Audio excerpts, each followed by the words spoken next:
2 മണിക്കൂറോളം കൊടും ചൂടത്ത് ആകാംക്ഷയോടെ കാത്തിരുന്ന പെരിന്തൽമണ്ണ അങ്ങാടിപ്പുറത്തെ പൊതുവേദിയിലേക്ക് ആവേശം വാനോളം പകർന്നു നൽകിയാണ് VS എത്തിയത്.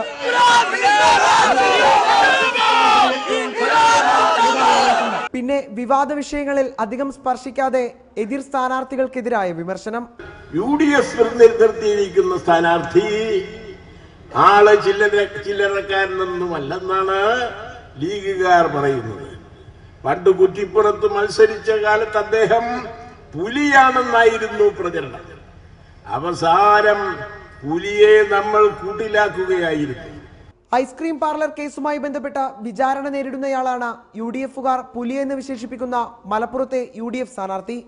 വ്യക്തിപരമായി ഈ പുലിയെ ഞാൻ പരിചയപ്പെടുത്തേണ്ടതില്ലല്ലോ.